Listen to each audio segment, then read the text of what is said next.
देखिए हमने उपेंद्र बाबा की तरफ से पुरस्कार बा, अजीत भैया की तरफ से पुरस्कार, अरविंद भैया की तरफ से पुरस्कार। असही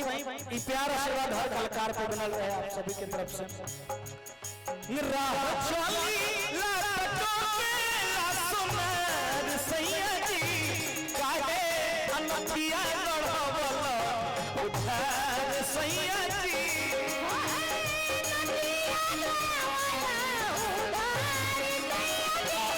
काहे नथिया गढ़वल उधार सैया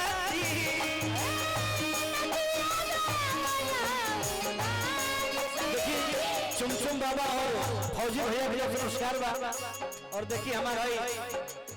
हम तो कहब अजीत भैया के कॉम्पिटिटर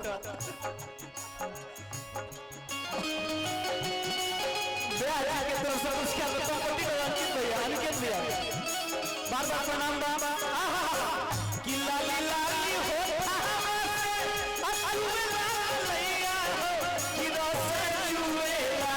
जैसे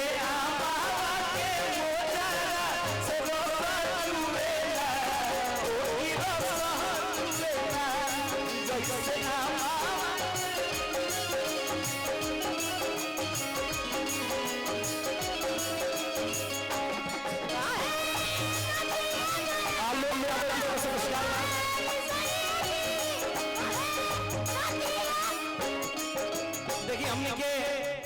बड़ भाई चाहे बाप वाली चाचा कहीं हमने के नारदी विधा के सम्राट अरविंद सिंह अभियंता भैया के तरफ से पुरस्कार बा, बार बार प्रणाम बा। और क्या बा चली चाहे रहिया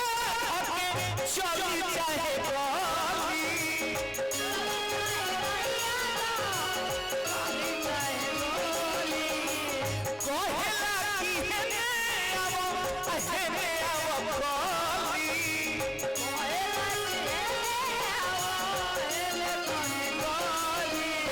सबसे पुरस्कार दे सब पिंकी भाई ना दे पिंकी भाई ना दे ज्योति को होई बहार से प्यार राजा जी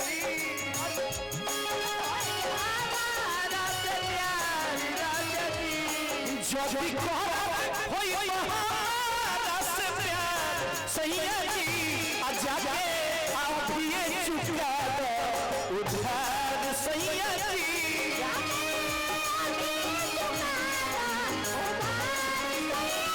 पुरस्कार के अभियंता भैया की तरफ से 500 रुपए का पुरस्कार, हजारों हजार रुपए का पुरस्कार कलाकार की तरफ से पुरस्कार आ गई तो बहुत बड़ा आशीर्वाद बा। कि काहे अनथिया गढ़वल उधार सैया जी काहे अनथिया गढ़वल उधार सैया जी। अजीत अजीत भैया कि दोस्तों इस ज़माने को क्या हो गया, दोस्तों इस ज़माने को क्या हो गया। देखिए हमने आज से हमने बॉबी के बड़ी बढ़िया से ख्याल रखो काहे से जी हमने के एगो हीरा जो घर के होला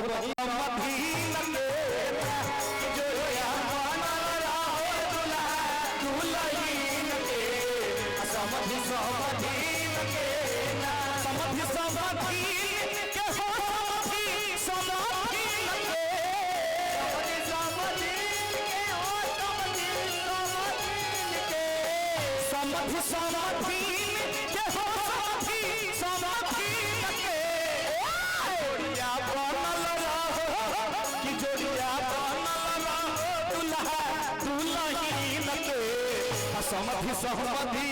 के अजोरिया दुल्हीन के समधि सहमधि के काहे अनथिया उधार सैया जी काहे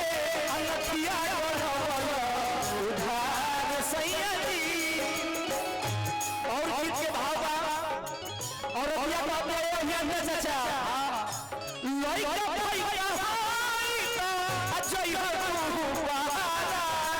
लइका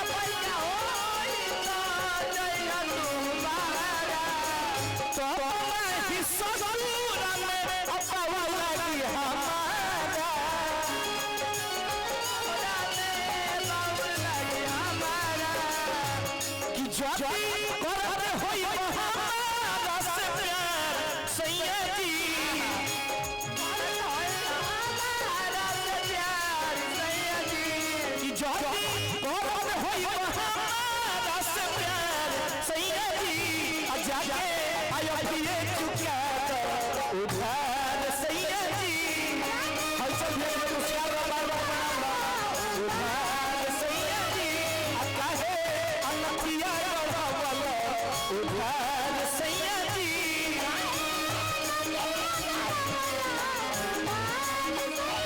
आपने ही बना ये हालत मेरी पुरस्कार होने के अनिकेत भैया और अजीत हलचल भैया को पुरस्कार बा सुमित भाई को पुरस्कार बा कि आप ही ने बनाई हालत मेरी आप ही पूछते हो क्या दोस्तों इस ज़माने को क्या हो गया दोस्तों इस ज़माने को क्या हो गया पुरस्कार होने के लिए दोस्तों इस ज़माने को क्या हो गया ओ भैया जिसको चाहा वही बेवफा हो गया जिसको चाहा वही बेवफा हो गया कि चाहे अनकिया गवाला उधार भैया पुरस्कार होने के पंकज भैया की तरफ से जे कि कलाकार के बहुत प्यार दुलार देत रहिला यही तो हम कहनी मामा कहता कमन मर्दा और विद अभियंता चले करो मर्दा कहता कि जब बात चलो भाई चमके मार धनिया हमारा भाई दुलारा आशीष शिव कुमार मिर्कू और चंदन भैया गोलू भाई सबको के स्वागत है गोल्डन साहिब भैया जब बात चलो भाई चमके मार धनिया अल्लाह रोटी न छेकियो सुंदर धनिया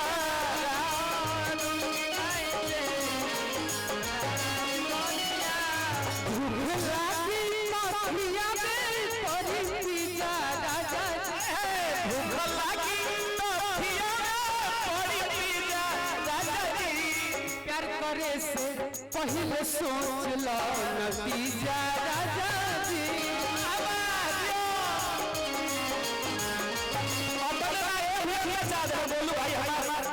मंच पे आ गया बचपन के मित्र जौन के हमने के कोलगेट खातिर मार कर दिले रही भक्ति सम्राट कोलगेट के चलते मार दिले रहे हमने में हमार बचपन के मित्र गोलू भाई जब बात चलो भाई चमके मार धनिया